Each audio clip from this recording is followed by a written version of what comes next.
살다 보면 단 한 번의 밤이 모든 걸 바꾸는 순간이 있습니다.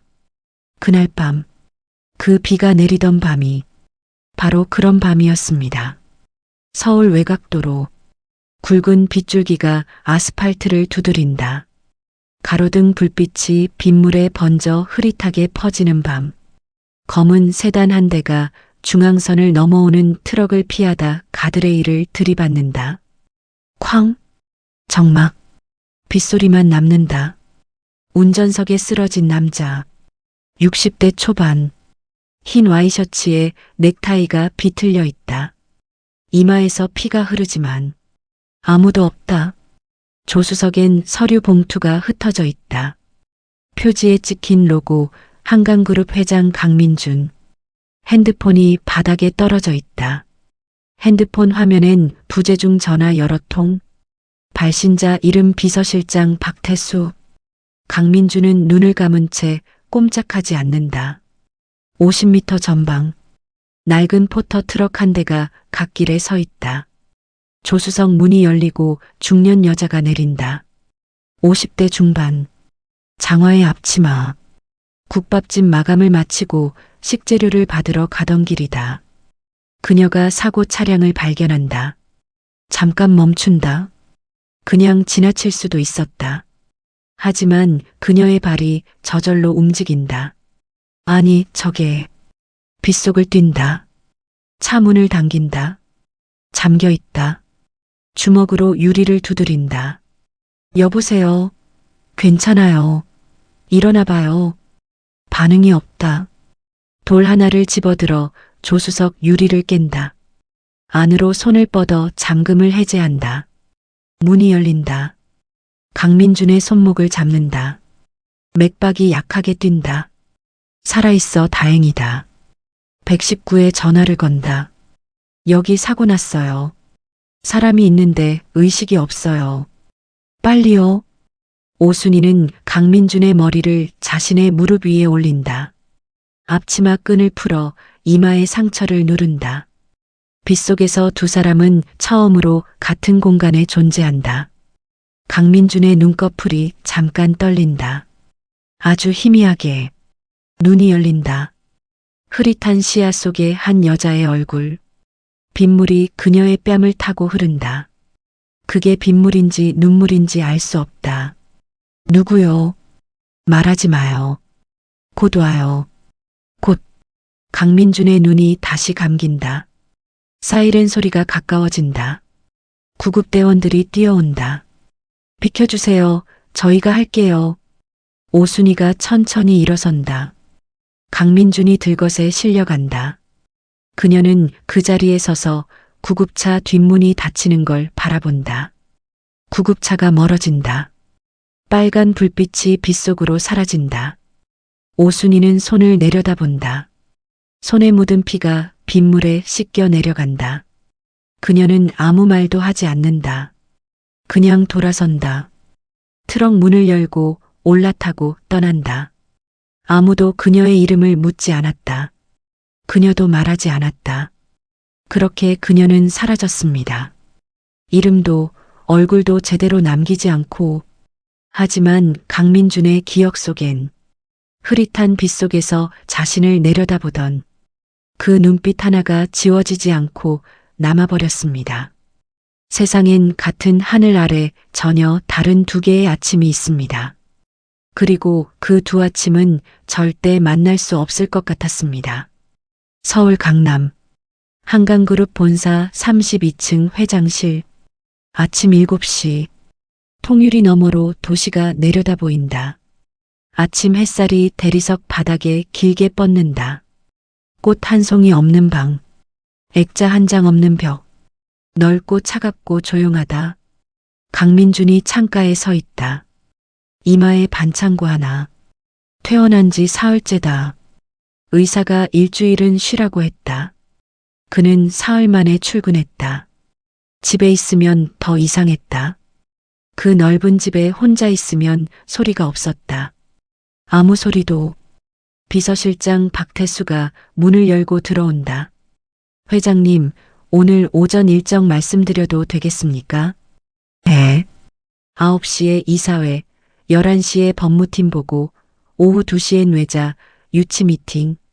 강민주는 듣는 둥 마는 둥 창밖을 본다. 박태수가 멈춘다. 회장님? 그날 밤. 신고자 확인했어? 박태수가 잠시 망설인다. 119 출동 기록엔 신고자 번호만 남아 있습니다. 선불폰이라 명예 추적이 안 됩니다. 그래. 강민주는 더 묻지 않는다. 그냥 돌아서서 책상에 앉는다. 서류를 편다.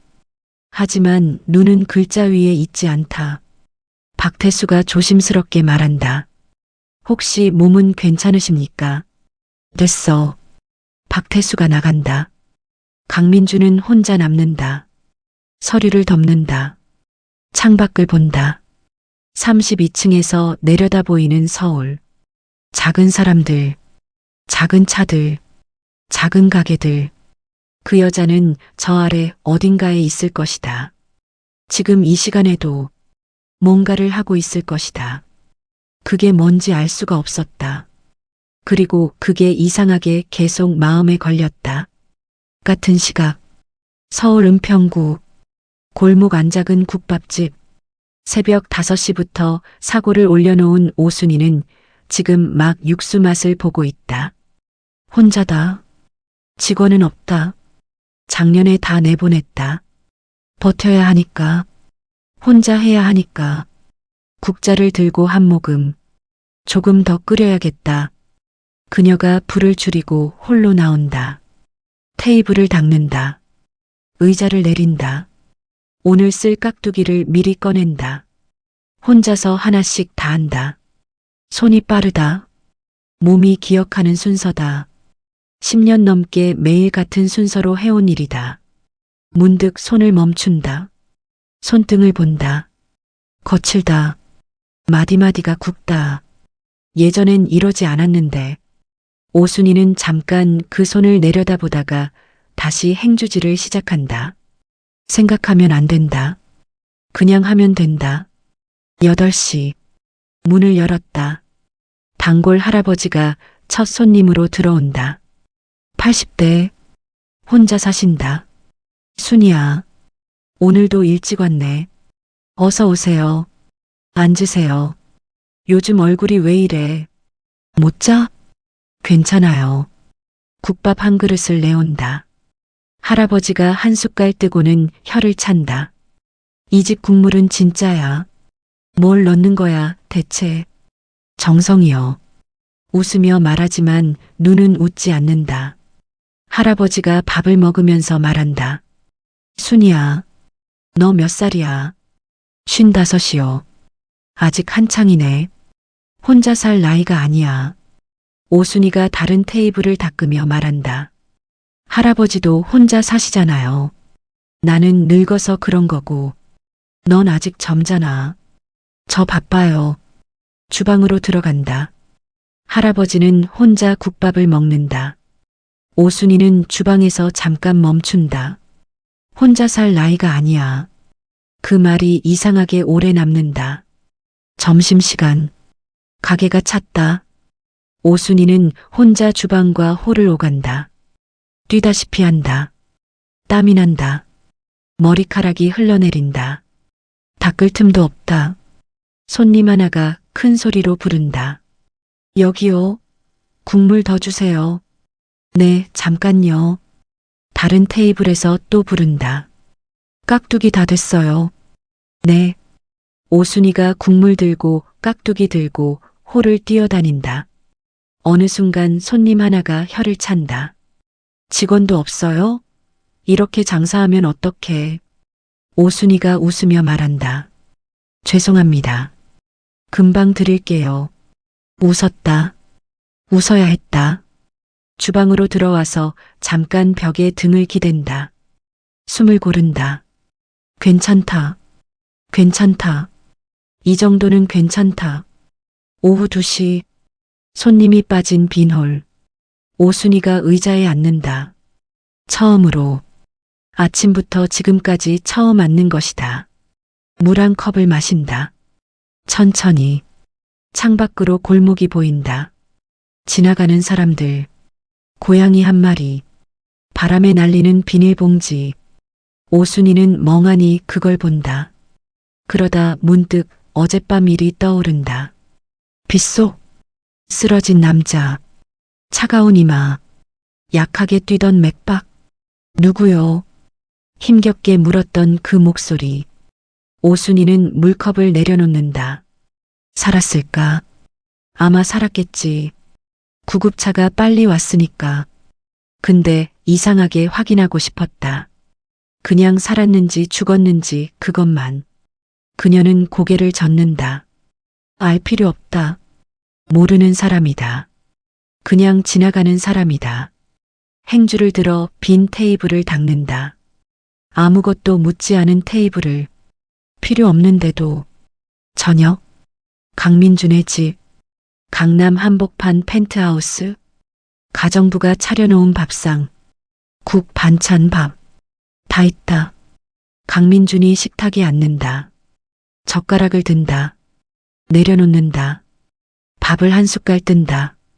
입에 넣는다. 씹는다. 삼킨다. 맛이 없다. 아무 맛도 없다. 예전에도 그랬나? 생각해 본다. 잘 모르겠다. 밥맛을 생각해 본 적이 없었다. 전화가 울린다. 아들이다. 받지 않는다. 다시 울린다. 끊는다. 가정부가 조심스럽게 말한다. 회장님, 진지 드세요. 오늘 아침도 안 드셨잖아요. 나가봐요. 예. 오늘은 혼자 있고 싶어요. 가정부가 조용히 나간다. 강민준이 다시 혼자 남는다. 밥상 앞에 혼자. 젓가락을 들었다가 내려놓는다. 창밖으로 서울 야경이 펼쳐진다. 수십만 개의 불빛. 그 불빛 중에 지금 혼자 밥 먹는 사람이 몇이나 될까? 그런 생각을 해본 적이 없었다. 오늘 처음 했다. 같은 시각. 오순이의 집. 국밥집 뒷골목 작은 반지하. 오순이가 들어온다. 불을 켠다. 신발을 벗는다. 냉장고를 연다. 계란 2개, 김치, 두부 반모, 라면을 꺼낸다. 냄비에 물을 올린다. 거울 앞을 지나친다. 잠깐 멈춘다. 거울 속 자신을 본다. 머리는 헝클어졌고 눈밑이 어둡다. 앞치마에 국물이 튀어 있는 걸 아직도 입고 있었다. 오순이는 오래 거울을 본다. 많이 늙었다. 혼자 중얼거린다. 아무도 대답하지 않는다. 라면이 끓는 소리가 난다. 그녀가 돌아서서 냄비 앞에 선다. 라디오를 켠다. 옛날 노래가 흘러나온다. 1980년대 노래다. 남편이랑 처음 만났을 때 유행하던 노래. 오순이의 손이 잠깐 멈춘다. 라디오를 끄려다가 그냥 둔다. 냄비를 식탁에 올려놓고 앉는다. 혼자 먹는다. 창밖으로 고양이 한 마리가 골목을 지나간다. 오순이는 오래 그걸 바라본다. 그날 밤, 2사람은 같은 시간에 잠들지 못했습니다. 한 사람은 32층 펜트하우스 천장을 봤고, 한 사람은 반지하 천장을 봤습니다. 천장의 높이는 달랐지만 그 외로움의 무게는 같았습니다. 한 사람은 가진 게 너무 많아서 채워지지 않았고, 한 사람은 잃은 게 너무 많아서 채울 엄두가 나지 않았습니다. 그리고 2사람 모두 그날 밤 처음으로 같은 생각을 했습니다. 저 사람은 지금 어디 있을까? 그게 시작이었습니다. 2사람 모두의 퇴원한 지 2주가 지났다. 강민주는 평소와 똑같이 출근했다.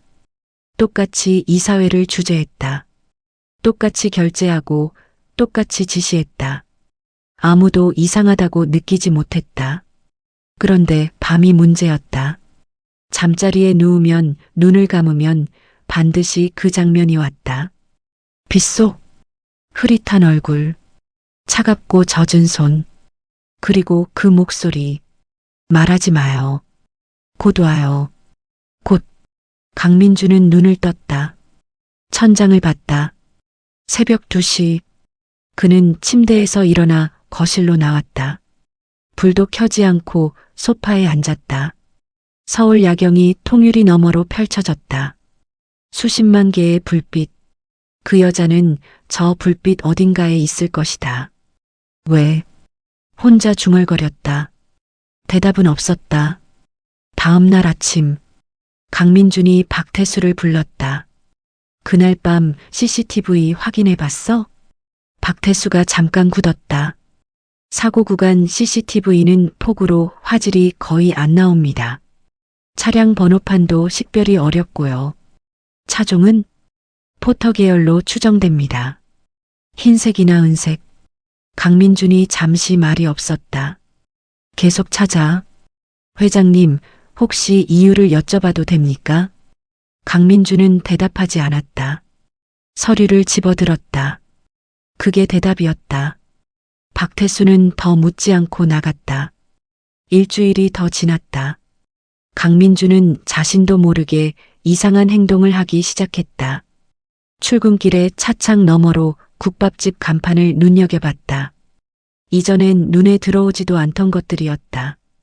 골목 안어름한 식당들, 앞치마 두른 중년 여성들, 새벽부터 연기가 피어오르는 작은 가게들. 한 번은 회의 중에 멍하니 창밖을 바라봤다. 임원이 조심스럽게 말했다. 회장님, 3번 안건 검토 의견 말씀해 주시겠습니까? 다음에 해. 회의실이 조용해졌다. 아무도 말을 잇지 못했다. 강민준은 자리에서 일어나 회의실을 나갔다. 복도 끝에 서서 창밖을 내려다봤다. 32층에서 내려다 보이는 거리. 작은 사람들, 작은 차들, 작은 가게들. 그 여자는 어디 있을까? 이게 뭐 하는 짓이야, 내가. 낮게 중얼거렸다. 손으로 이마를 짚었다. 하지만 발걸음은 사무실로 돌아가지 않았다. 그날 저녁, 강민주는 처음으로 혼자 거리로 나갔다. 경호원도 없이, 비서도 없이, 코트깃을 세우고 서울 골목을 걸었다. 20년 만인 것 같았다. 아니, 어쩌면 더 됐을지도 모른다. 국밥집 앞을 지나쳤다. 뚝배기 부딪히는 소리, 손님들 웃음소리, 뿌연 김이 문틈으로 새어나오는 냄새. 그는 멈췄다. 유리문 너머로 안을 들여다봤다. 중년 여자가 서빙을 하고 있었다. 아니었다.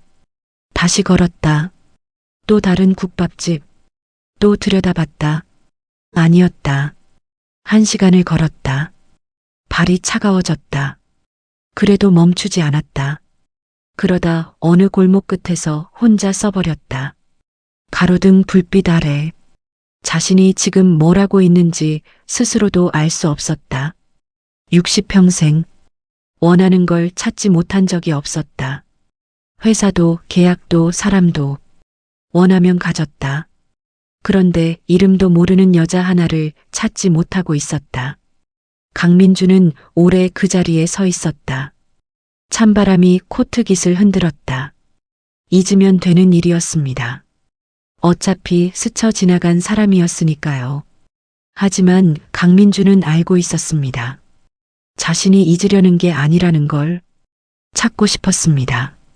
이유도 없이, 명분도 없이, 그냥 그 얼굴을 다시 한번 보고 싶었습니다. 그게 시작이었습니다. 한 달이 지났다. 박태수가 보고서를 들고 들어왔다. 사고 당일 반경 5km 내 포터 트럭 등록 차량 목록이었다. 237대. 강민주는 그 목록을 받아들고 한참 봤다. 한 대씩 다 확인해. 박태수가 굳은 얼굴로 서 있었다. 회장님, 이건 사찰에 가깝습니다. 법적으로도 문제가 될 수 있고 무엇보다 상대방이 원하지 않을 수도. 내가 언제 내 의견 물었어. 박태수는 더 말하지 못하고 나갔다. 강민주는 목록을 다시 내려다봤다. 237개의 이름. 그중 어딘가에 그녀가 있을 것이다. 있을 수도 있고 없을 수도 있었다. 그래도 했다. 2달째. 강민준의 일상이 흔들리기 시작했다. 밥을 거르는 날이 늘었다. 잠을 제대로 못 잤다. 새벽 3시에 눈이 떠지면 다시 잠들지 못했다. 천장만 봤다. 그 얼굴이 왔다. 쫓아내면 더 선명해졌다. 어느 날 아침, 면도를 하다가 거울을 봤다. 낯선 얼굴이었다. 뺨이 꺼졌다. 눈밑이 어두웠다. 60대 노인의 얼굴이었다. 당연히 60대였지만 이렇게 보인 적은 없었다. 내가 왜 이러고 있어? 거울 속 자신에게 물었다. 대답이 없었다. 그날 저녁 아들한테서 전화가 왔다. 강민주는 한참 진동하는 핸드폰을 바라보다 받았다. 아버지, 요즘 왜 그러세요? 임원들한테 연락 다 왔어요. 뭐가?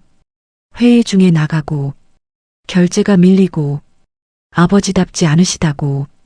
강민주는 아무 말도 하지 않았다. 몸이 안 좋으세요?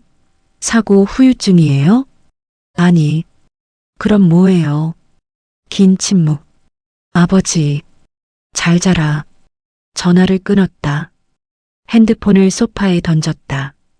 창밖을 봤다. 서울 야경. 수십만 개의 불빛. 저 불빛 중에 그 여자도 지금 어딘가에 있겠지. 혼자 가게 마감을 하고 있겠지. 혼자 밥을 먹고 혼자 잠들겠지. 당신은 나를 기억이나 하고 있어. 혼잣말이었다. 아무도 없는 방에서 60대 남자가 이름도 모르는 여자한테 혼잣말을 하고 있었다. 보름째 되던 밤, 강민주는 처음으로 술을 혼자 마셨다. 제대로 위스키 한 병을 꺼냈다. 잔에 따랐다. 마셨다. 또 따랐다. TV도 켜지 않았다. 음악도 없었다. 그냥 혼자 마셨다. 3잔쯤 마셨을 때 이상한 게 왔다. 눈이 뜨거워졌다. 강민주는 잔을 내려놓았다. 손등으로 눈을 눌렀다. 안 됐다. 눈물이 나왔다. 60평생 부모 장례식에서도 울지 않은 사람이었다. 아내가 떠난 날에도 울지 않은 사람이었다. 그런데 지금 이름도 모르는 여자 하나 때문에 소리도 없이 울고 있었다. 강민주는 고개를 숙였다. 두 손으로 얼굴을 가렸다. 한참 그러고 있었다. 아무도 보지 않았다. 아무도 몰랐다. 이 넓은 펜트하우스에서 혼자. 다음 날 아침, 강민주는 주치의 정 박사에게 전화를 걸었다. 밥이나 먹자는 말 대신 이렇게 말했다. 나 좀 봐줘. 정 박사가 잠깐 침묵하다 말했다. 어디야? 저녁? 강남 한 식당. 정 박사가 술을 따르며 기다렸다. 강민주는 오래 말이 없었다. 말해. 모르겠어. 뭘? 내가 왜 이러는지. 정 박사가 그를 봤다. 여자야? 강민준이 잔을 들었다. 이름도 몰라. 얼굴은? 제대로 못 봤어. 빗속에서 흐릿하게. 정 박사가 잠시 말이 없었다. 그 여자가 뭘 했는데. 강민준이 잔을 내려놓았다. 무릎에 눕혀줬어. 차갑고 비 맞고 죽는 줄 알았는데 그 여자 무릎이 따뜻했어. 정 박사가 천천히 고개를 끄덕였다. 한참 후에 말했다. 민준아. 응. 너 그거 알아? 너 살면서 따뜻한 거 받아본 적 없잖아. 강민준이 굳었다. 아버지한테도 아내한테도 그냥 다 내가 줬잖아. 받은 적 없어. 강민주는 아무 말도 하지 않았다. 그러니까 무릎 하나에 이러는 거야. 처음이었던 거야. 아무 조건 없이 그냥 받은 게.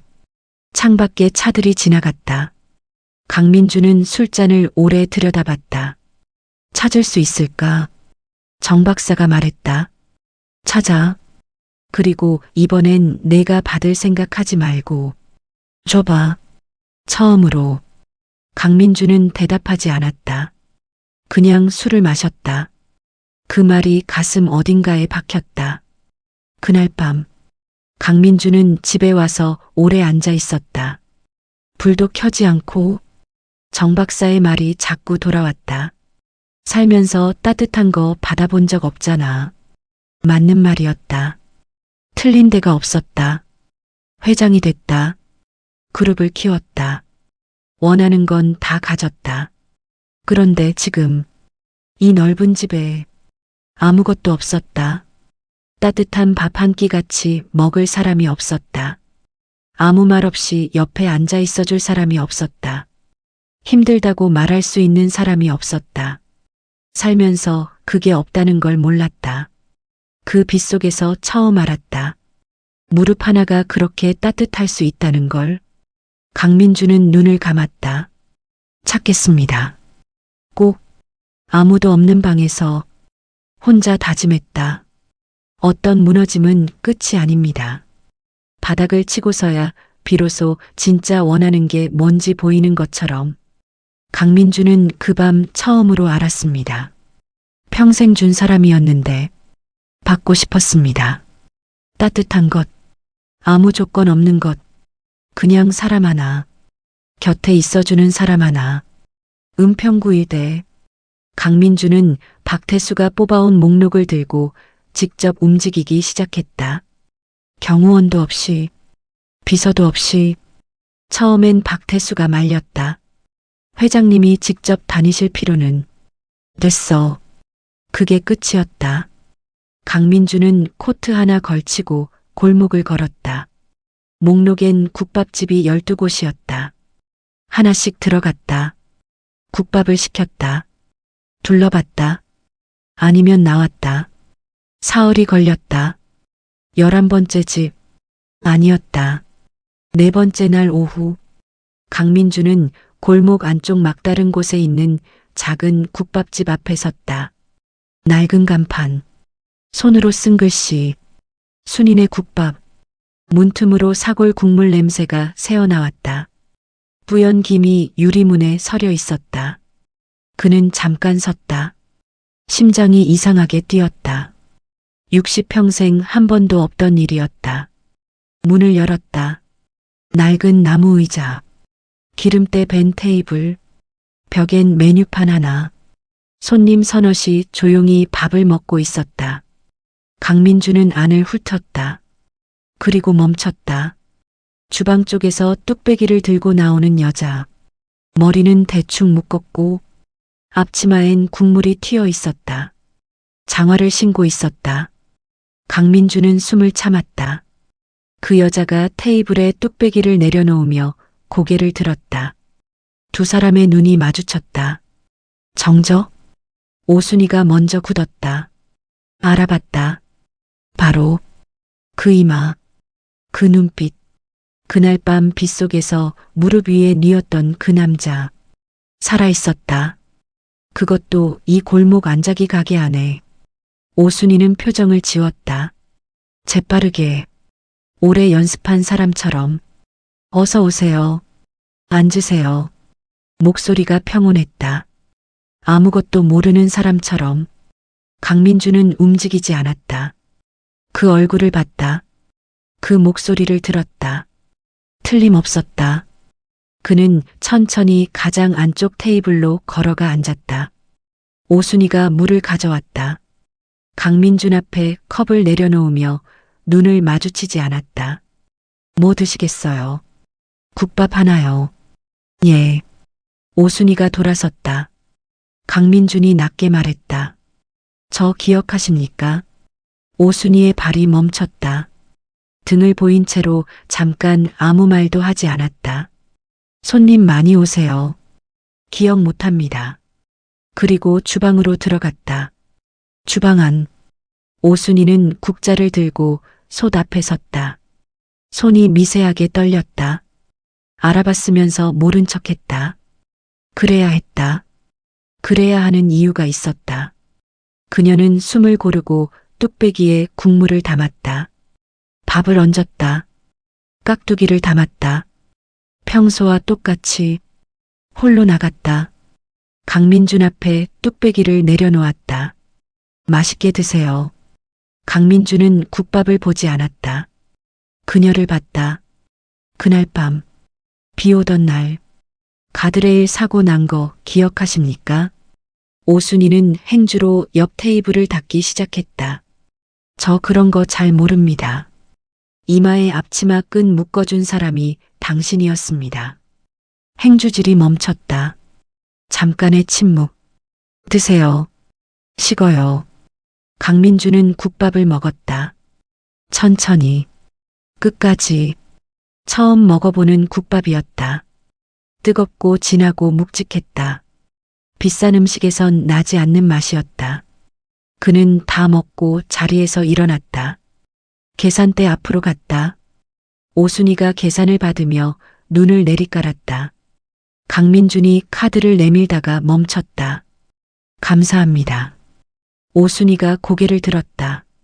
두 사람이 또 눈이 마주쳤다. 그날 밤, 당신이 아니었으면 저 죽었습니다. 오순이는 아무 말도 하지 않았다.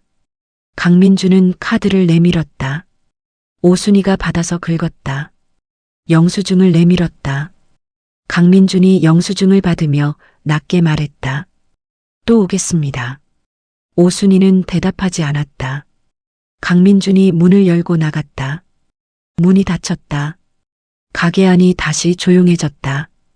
오순이는 계산대 앞에 서서 그가 나간 문을 바라봤다. 오래. 그리고 혼자 중얼거렸다.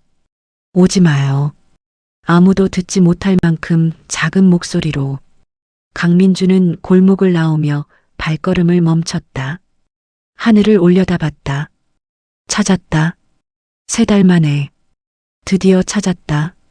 그런데 이상했다. 찾으면 끝날 것 같았는데 끝나지 않았다. 오히려 더 커졌다. 그 눈빛. 모른 척하면서도 흔들리던 그 눈빛. 강민주는 천천히 걷기 시작했다. 내일 또 와야겠다고 생각하면서 운명은 그렇게 문 하나를 사이에 두고 다시 시작됐습니다. 한 사람은 찾아서 안도했고 한 사람은 찾아와서 두려웠습니다. 그리고 그 두려움엔 이유가 있었습니다. 다음 날 강민준이 왔다. 오전 11시. 점심 손님이 몰리기 직전. 가게 안이 한산했다. 오순이는 그가 문을 열고 들어오는 걸 봤다. 어제와 같은 코트, 같은 자리, 가장 안쪽. 그녀는 아무렇지 않은 얼굴로 물을 가져갔다. 오늘도 국밥이요? 예. 짧은 대답. 그게 전부였다. 강민주는 국밥을 먹으면서 가게를 천천히 둘러봤다. 벽에 붙은 메뉴판, 삐뚤게 붙은 달력, 구석에 쌓인 빈 뚝배기들. 혼자 다 하는 티가 났다. 직원이 없었다. 국밥을 다 먹고 일어나며 말했다. 혼자 하세요? 오순이가 계산을 하며 대답했다. 네. 힘들겠네요. 괜찮습니다. 강민준이 잠깐 그녀를 봤다. 내일도 오겠습니다. 오순이가 영수증을 내밀며 말했다. 안 오셔도 됩니다. 강민주는 영수증을 받고 나갔다. 그런데 왔다. 다음 날도, 그 다음 날도, 일주일이 됐다. 강민주는 매일 같은 시간에 왔다. 같은 자리에 앉았다. 국밥을 먹었다. 짧게 말을 걸었다. 나갔다. 오순이는 매번 짧게 받아쳤다. 눈을 오래 마주치지 않았다. 필요 이상의 말을 하지 않았다. 그런데 열흘째 되던 날, 뭔가 달라졌다. 강민준이 국밥을 먹다가 숟가락을 내려놓았다. 오순이가 지나치려는데 그가 말했다. 이거 직접 끓이는 거 맞죠? 네. 몇 시간 끓입니까? 오순이가 멈췄다. 왜요? 맛이 다릅니다. 다른 데랑. 오순이는 잠깐 그를 봤다. 진심으로 묻는 얼굴이었다. 밥값 내려고 하는 말이 아니었다. 12시간이요. 새벽 5시부터요. 강민준이 고개를 끄덕였다. 그렇군요. 오순이는 더 말하지 않고 지나쳤다. 그런데 주방에 들어와서 이상하게 입꼬리가 올라갔다. 2주째 되던 날, 강민준이 들어오면서 작은 화분을 들고 왔다. 국화 한 송이, 계산대 위에 올려놓으며 말했다. 가게에 꽃이 없어서. 오순이가 화분을 봤다. 글을 봤다. 됩니다. 버리셔도 됩니다. 그냥 두고 가는 겁니다. 강민주는 자기 자리로 갔다. 오순이는 화분을 들어서 계산대 구석으로 밀어놓았다. 눈에 안 띄는 곳으로. 그런데 버리지는 않았다. 단골 할아버지가 눈치를 챘다. 순이야, 저 양반 또 왔네. 며칠째야. 그냥 손님이에요. 손님이 매일 같은 자리에만 앉아? 꽃까지 들고 오고. 오순이는 대답하지 않고 주방으로 들어갔다. 3주째 되던 날, 강민준이 들어오다가 창가에 있는 화분을 봤다. 아무 말도 하지 않았다. 그냥 자리에 앉았다. 오순이가 물을 가져왔다. 강민준이 조용히 말했다. 이름이 어떻게 됩니까? 오순이가 컵을 내려놓으며 말했다. 몰라도 됩니다. 저는 강민준입니다. 알아요. 강민준이 잠깐 멈췄다. 알아요? 오순이가 굳었다. 실수였다. 간판 많이 봤어요. 한강그룹. 강민준이 그녀를 봤다. 오래. 그렇군요. 그는 더 묻지 않았다. 오순이는 주방으로 들어가며 입술을 깨물었다. 실수였다. 알면 안 됐는데. 그날 오후 손님이 다 빠지고 난 뒤 강민준이 자리에서 일어나지 않았다. 오순이가 빈 뚝배기를 치우러 왔다. 더 드실 거예요? 잠깐 앉아도 됩니까? 오순이가 멈췄다. 바쁩니다. 가게에 손님 없잖습니까? 치울 게 있어요.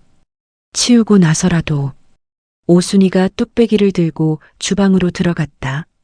싱크대 앞에 서서 설거지를 했다. 필요 이상으로 천천히. 강민주는 나가지 않았다. 오순이가 홀로 나왔다. 그는 아직 앉아 있었다. 그녀가 다른 테이블을 닦기 시작했다. 등을 보이며. 회장님. 예. 왜 자꾸 오세요? 국밥이 맛있어서요. 진짜로요. 강민준이 잠깐 말이 없었다. 진짜로 국밥이 맛있어서입니다. 오순이가 행주지를 멈췄다. 그리고 당신이 보고 싶어서입니다. 정적? 오순이가 천천히 돌아섰다. 강민준을 봤다. 강민준도 그녀를 봤다. 오순이의 눈이 차가워졌다. 회장님, 저한테 그러시면 안 됩니다. 왜요? 그냥 안 됩니다. 이유가 있습니까? 오순이가 행주를 테이블에 던졌다. 이유요? 목소리가 올라갔다. 처음으로. 저 같은 사람한테 왜 그러세요? 진짜로. 뭐가 좋아서요? 골목 안국밥집 아줌마가 뭐가 좋아서요? 강민주는 아무 말도 하지 않았다. 그날 밤 구해줬다고요? 그거 그냥 지나가다 한 거예요. 누구라도 그랬을 거예요. 그걸 가지고 왜 이러세요? 당신이라서 그렇습니다. 누구라도 아닙니다. 당신이었으니까 이러는 겁니다. 오순이가 굳었다. 저 그런 말 듣고 싶지 않아요. 압니다. 그러면 왜? 그래도 해야 할 것 같아서. 오순이가 행주를 집어들었다. 손이 떨렸다. 회장님, 저 오래 혼자 살았어요. 혼자 사는 게 편해요. 아무도 필요 없어요. 강민준이 천천히 일어섰다. 거짓말입니다. 오순이가 그를 봤다. 필요 없는 사람이 새벽 5시에 혼자 일어나서 12시간 국물 끓입니까? 그게 다 누군가한테 주려고 하는 겁니다. 주고 싶은 사람이 있는 겁니다.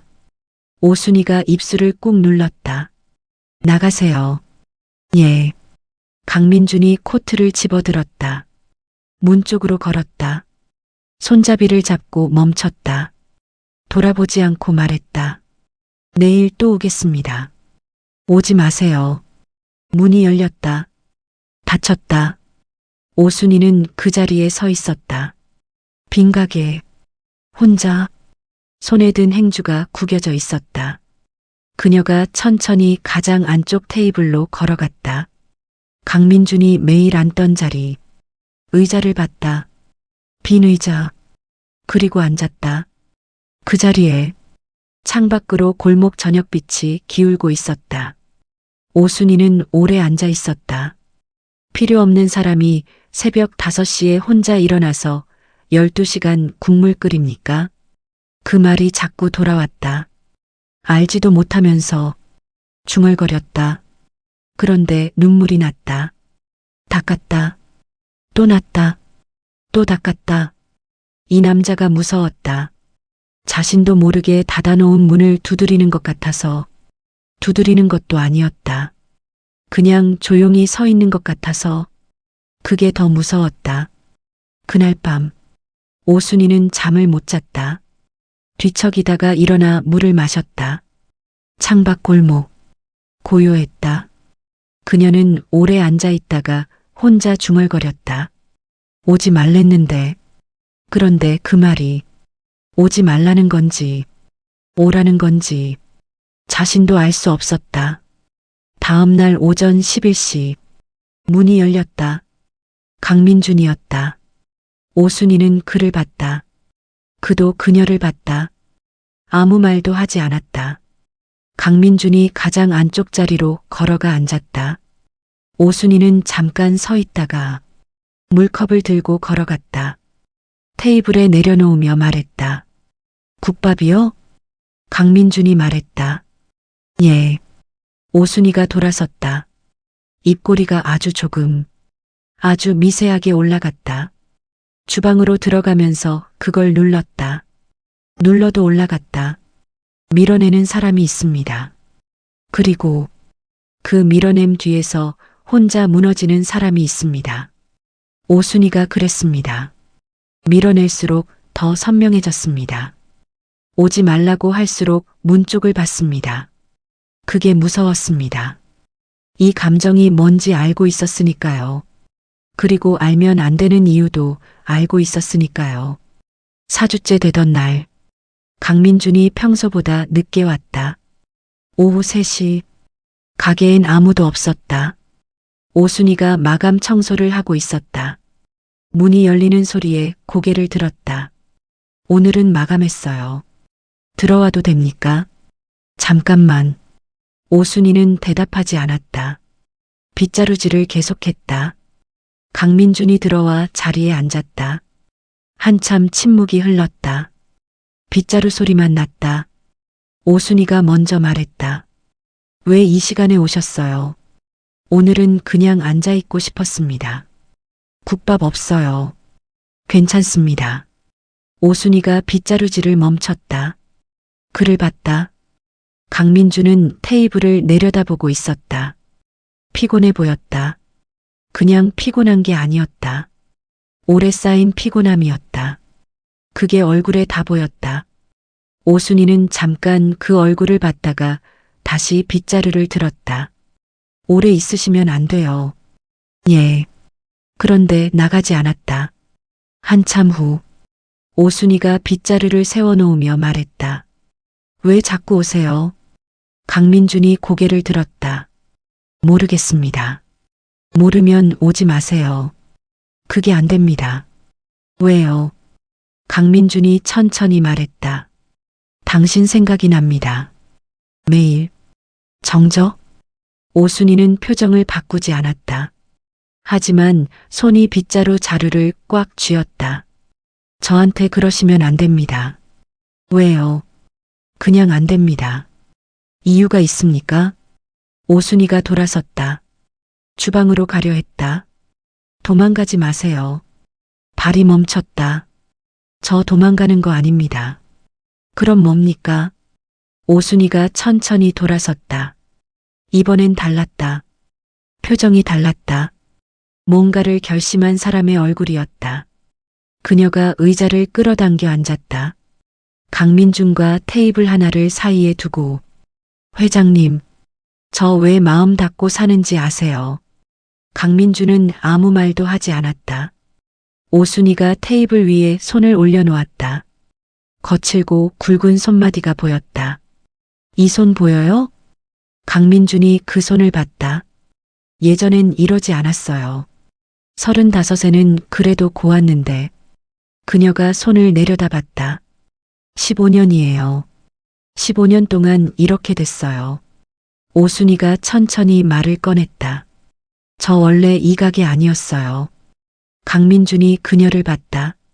남편이랑 둘이서 꽤 큰 식당 했어요. 서대문 쪽에 자리도 잡히고 직원도 있고 애들 학원도 보내고 그때는 그랬어요. 목소리가 평평했다. 오래 연습한 평평함이었다. 근데 어느 날 건물주한테서 연락이 왔어요. 건물이 팔렸다고, 새 주인이 나가라고 한다고. 강민준이 굳었다. 권리금도 없이요. 보상도 없이 그냥 나가래요. 재개발이라고. 오순이의 눈이 창밖을 향했다. 남편이 싸웠어요. 혼자 몇 달을 변호사도 써보고 시청에도 가보고 언론에도 알려보려 하고. 근데 상대가 너무 컸어요. 강민준이 낮게 물었다. 얼마나 컸습니까? 오순이가 그를 봤다. 한강그룹 계열사였어요. 정적이 떨어졌다. 무겁고 차가운 정적이었다. 강민주는 움직이지 않았다. 굳은 채로 그녀를 봤다. 오순이는 시선을 피하지 않았다. 아세요? 그 계열사 이름이요. 한강디벨롭먼트. 맞죠? 강민준의 눈이 감겼다. 알았다. 알고 있었다. 그 회사가 15년 전에 서대문 일대 재개발을 했다는 것을, 수십 개의 가게가 나갔다는 것을, 당시 법적 분쟁이 있었다는 것을. 그냥 숫자였다. 보고서 안에 숫자였다. 지금 이 사람 앞에 앉기 전까지는. 오순이가 말을 이었다. 남편이 그거 하다가 쓰러졌어요. 목소리가 처음으로 떨렸다. 스트레스로. 뇌졸중이었어요. 강민준이 눈을 떴다. 병원에서 2달 있다가 갔어요. 오순이가 입술을 꾹 눌렀다. 큰애가 고등학교 2학년이었고 작은애가 중학교 1학년이었어요. 강민주는 아무 말도 하지 못했다. 남편 장례 치르고 빚 정리하고 애들 데리고 여기 이 골목에 들어왔어요. 반지하에 작은 가게 하나 얻어서 혼자. 오순이의 눈에 눈물이 차올랐다. 그런데 흘리지 않았다. 눈물이 차오른 채로 그냥 그 자리에 있었다. 오래 연습한 사람이었다. 그게 15년이에요. 회장님. 강민주는 오래 말이 없었다. 테이블 위에 놓인 자신의 손을 봤다. 그 손이 낯설었다. 처음 보는 손 같았다. 그 건물이. 기억 못하시겠죠. 목소리에 원망이 없었다. 그게 더 아팠다. 그쪽은 그런 거 수백 개 하셨을 테니까. 저 같은 사람이 몇이나 되겠어요. 강민준이 고개를 들었다. 오순이 씨. 오순이가 굳었다. 처음으로 이름을 불렀다. 이름을 가르쳐 준 적도 없는데 어떻게. 찾으면서 알았습니다. 죄송합니다. 오순이가 눈을 내리깔았다. 미안합니다. 강민준의 목소리가 낮아졌다. 그 말 한마디로 되는 게 아닌 거 압니다. 그래도 미안합니다. 오순이는 아무 말도 하지 않았다. 남편분한테도, 당신한테도, 아이들한테도. 그때 눈물이 흘렀다. 오순이가 빠르게 닦았다. 1번, 2번, 3번. 그래도 낫다. 우는 거 아니에요. 예. 그냥 눈이 좀 나빠서. 예. 강민주는 그 말을 받아줬다. 한참 침묵이 흘렀다. 오순이가 눈물을 다 닦고 창밖을 봤다. 저녁빛이 골목에 길게 드리워져 있었다. 회장님. 예. 저 이 얘기 누구한테도 한 적 없어요. 15년 동안 강민준이 그녀를 봤다. 왜 지금 했는지 모르겠어요. 긴 침묵. 강민준이 천천히 말했다. 말해줘서 고맙습니다. 오순이가 그를 봤다. 고맙다고요? 이 얘기하는 게 쉽지 않으셨을 텐데. 저한테 해주셨으니까. 오순이는 잠깐 그 얼굴을 봤다. 딱딱하고 차가울 것 같던 얼굴이 아니었다. 그냥 미안한 사람의 얼굴이었다. 진짜로 미안한. 오순이가 일어섰다. 잠깐만요. 주방으로 들어갔다. 잠시 후 국밥 2그릇을 들고 나왔다. 강민준 앞에 하나, 자기 앞에 하나. 강민준이 그녀를 봤다. 앉으시는 겁니까? 밥은 먹어야죠. 두 사람은 말없이 국밥을 먹었다. 숟가락 소리만 조용히 났다. 강민준이 국물을 한 모금 마셨다. 뜨겁고 깊고 묵직했다. 눈이 뜨거워졌다. 고개를 숙였다. 오순이는 보지 않았다. 자기 국밥만 봤다. 그래도 알고 있었다. 오순이가 먼저 숟가락을 내려놓았다. 회장님, 예. 다음부터는 오지 마세요. 강민준이 숟가락을 내려놓았다. 오늘 이 얘기한 건 왜 안 되는지 알려드리려고 한 거예요. 이제 아셨잖아요. 강민준은 대답하지 않았다. 오순이가 일어나 그릇을 들었다. 맛있게 드셨어요? 예. 다행이네요. 주방으로 들어갔다. 강민준은 빈 뚝배기를 바라봤다. 일어섰다. 계산대에 카드를 올려놓았다. 오순이가 나와서 카드를 돌려줬다. 오늘은 그냥 가세요. 강민준이 카드를 받았다. 문을 향해 걸었다. 손잡이를 잡고 멈췄다. 한참 있다가 돌아보지 않고 말했다. 남편분, 좋은 분이셨겠습니다. 오순이가 굳었다. 혼자 싸웠다는 거, 그게 아내 때문이었을 테니까. 오순이의 눈물이 다시 차올랐다. 가세요. 목소리가 갈라졌다. 문이 열렸다. 닫혔다. 오순이는 계산대에 손을 짚고 고개를 숙였다. 이번엔 닦지 않았다. 그냥 흘렸다. 15년 만에 처음으로. 소리도 없이. 어떤 눈물은 슬픔이 아닙니다. 오래 혼자 들고 있던 것을 누군가 잠깐 같이 들어줄 때 나오는 눈물이 있습니다. 오순이는 그날 처음으로 그 무게를 잠깐 내려놓았습니다. 늦은 사랑이 두려운 건 시간이 없어서가 아닙니다. 이미 너무 많이 잃어본 사람은 또 잃는 게 무서운 겁니다. 그래서 문을 닫습니다. 그래도 끝내 손을 내미는 사람이 있습니다. 사흘이 지났다. 강민준은 오지 않았다. 오순이는 평소와 똑같이 새벽에 일어났다.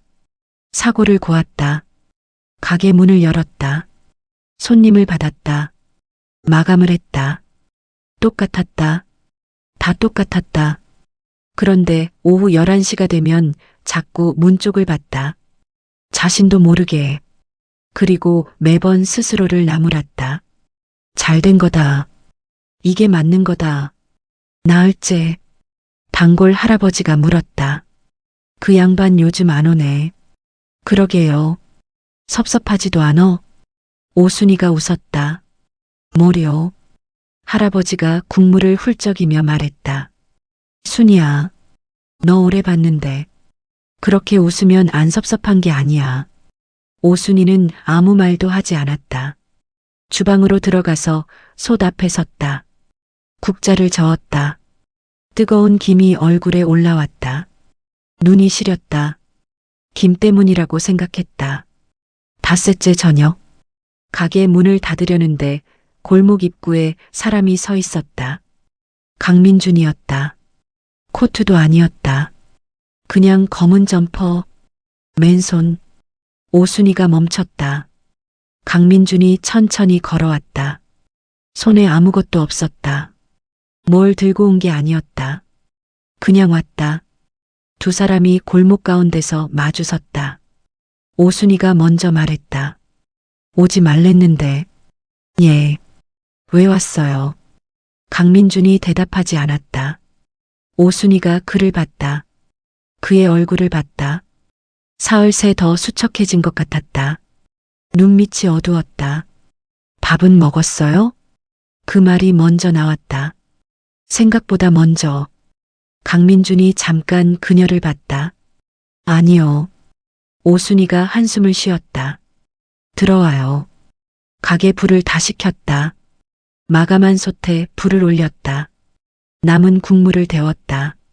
밥을 퍼서 뚝배기에 담았다. 강민준이 자기 자리에 앉아 있었다. 오순이가 뚝배기를 내려놓았다. 드세요. 강민준이 숟가락을 들었다. 국물을 한 모금 마셨다. 눈을 감았다. 오순이가 맞은편에 서서 그걸 봤다. 왜 밥을 굶어요? 그 나이에 먹고 싶지 않았습니다. 왜요? 강민준이 숟가락을 내려놓았다. 오순이를 봤다. 당신 생각 때문에. 오순이가 굳었다. 저 때문에 밥을 굶어요? 예. 말도 안 돼. 저도 그렇게 생각합니다. 강민준이 다시 숟가락을 들었다. 천천히 먹었다. 오순이는 서 있다가 맞은편 의자를 끌어당겨 앉았다. 강민준이 반쯤 먹다가 숟가락을 내려놓았다. 오순이 씨. 예. 그날 얘기 다 듣고 나서. 예. 내가 뭘 해도 안 된다는 거 압니다. 오순이가 그를 봤다. 사과도 보상도 당신 남편이 돌아오는 게 아니니까. 그 15년이 없어지는 게 아니니까. 오순이는 아무 말도 하지 않았다. 근데 강민준이 테이블 위에 손을 올려놓았다. 그래도 그가 천천히 손을 뻗었다. 오순이의 손 가까이에. 닿지 않게. 그냥 가까이에. 남은 시간은 내가 해도 됩니까? 오순이의 눈이 흔들렸다. 무슨 뜻이에요? 당신 밥 챙기는 거. 당신 가게 불 꺼질 때 기다리는 거. 당신 힘들 때 옆에 있는 거. 강민준의 목소리가 낮아졌다. 그것만이라도. 오순이는 오래 그 손을 봤다. 테이블 위에 놓인 손. 닿지 않은 채로 가까이 있는 손. 그 손이 떨리고 있었다. 이 남자가 떨고 있었다. 60대 재벌 회장이 자기 앞에서 떨고 있었다. 오순이의 눈에 눈물이 차올랐다. 저 복잡한 사람이에요. 압니다.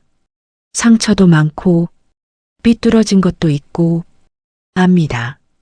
회장님이랑은 세상이 달라요. 진짜로 압니다. 그래도요? 강민준이 그녀를 봤다. 저는 더 복잡합니다. 가진 건 많은데 아무것도 없는 사람입니다. 따뜻한 밥 한 끼 같이 먹을 사람이 없어서 혼자 그 넓은 집에서 라면 끓여 먹는 사람입니다. 오순이가 그를 봤다. 당신 국밥집 올 때가 제 하루 중 처음으로 어딘가 가고 싶다는 생각이 드는 순간이었습니다. 골목 밖에서 바람 소리가 났다. 가게 안은 조용했다. 밀어내셔도 됩니다. 그래도 올 겁니다. 국밥 먹으러. 그것만이라도. 오순이가 오래 그 손을 봤다. 그리고 천천히, 아주 천천히 자신의 손을 그 손 위에 올려놓았다. 닿았다. 강민준이 굳었다. 오순이가 고개를 숙인 채로 말했다. 차가워요. 손이. 강민준이 낮게 말했다. 예. 밥을 굶어서 그래요. 예. 오순이가 고개를 들었다. 눈물이 뺨을 타고 흘렀다. 닿지 않았다. 천천히 해요. 우리. 강민준의 눈이 붉어졌다. 천천히 하겠습니다. 급하게 하면 나 도망가요. 진짜로. 예. 그리고. 예. 내일부터 밥 굶지 마요. 오면 줄 테니까. 강민준이 오래 그녀를 봤다. 그리고 말했다. 예. 딱 그 한마디였다. 그런데 그 한마디에 오순이는 또 울었다. 강민준이 일어섰다. 오순이의 손을 잡았던 손을 천천히 놓았다. 코트를 집어들었다. 문 쪽으로 걸었다. 손잡이를 잡고 돌아봤다. 오순희 씨, 예, 남편분, 좋은 분이랑 살았군요. 오순희가 굳었다. 그 사람 덕에 당신이 이렇게 됐을 테니까. 오순희가 입술을 깨물었다. 가요. 예. 문이 열렸다. 그런데 닫히기 전에 강민준이 말했다. 고맙습니다. 살아있어줘서. 문이 닫혔다. 오순희는 그 자리에 서 있었다. 빈 가게, 꺼져가는 뚝배기 김. 강민준이 앉았던 자리를 봤다. 반쯤 먹다 만국밥. 그녀가 천천히 걸어가 그 자리에 앉았다. 강민준의 숟가락을 들었다. 그리고 남은 국밥을 한 숟갈 떴다. 입에 넣었다. 뜨겁고 짜고 깊은 맛이었다. 자기가 끓인 국밥인데 왜 이렇게 다른 맛인지. 오순이는 오래 그 자리에 앉아 있었다. 골목 밖에서 바람이 지나갔다. 창가에 있는 국화 한 송이가 흔들렸다. 노랗고 작은 국화. 오순이가 그걸 봤다. 버리지 말 걸 그랬나? 혼잣말을 했다. 그리고 조용히 웃었다. 그렇게 두 사람의 이야기는 끝나지 않았습니다. 끝내지 않기로 했으니까요. 한 사람은 평생 줬지만 받을 줄 몰랐고, 한 사람은 평생 혼자 버텼지만 기대는 걸 잊었습니다. 두 사람은 서로에게서 그걸 배울 것입니다. 천천히, 아주 천천히. 늦은 사랑이란 게 원래 그런 겁니다. 폭풍처럼 오는 게 아니라 국밥 국물처럼 오래 끓여서 깊어지는 것, 식지 않는 것. 그리고 두 사람은 이제 압니다. 비가 내리던 그 밤이 끝이 아니라 시작이었다는 걸. 살다 보면 단 한 번의 밤이 모든 걸 바꾸는 순간이 있습니다. 그날 밤, 그 비가 내리던 밤이 바로 그런 밤이었습니다. 그리고 두 사람은 이제 압니다. 그 밤이 없었다면 이 따뜻함도 없었을 거라는 걸. 이 이야기가 마음에 닿으셨다면 구독과 좋아요가 저에게는 다음 이야기를 쓰는 힘이 됩니다. 오순이와 강민준의 이야기처럼 작은 온기 하나가 누군가의 하루를 바꿉니다. 구독 버튼이 오늘의 그 온기입니다.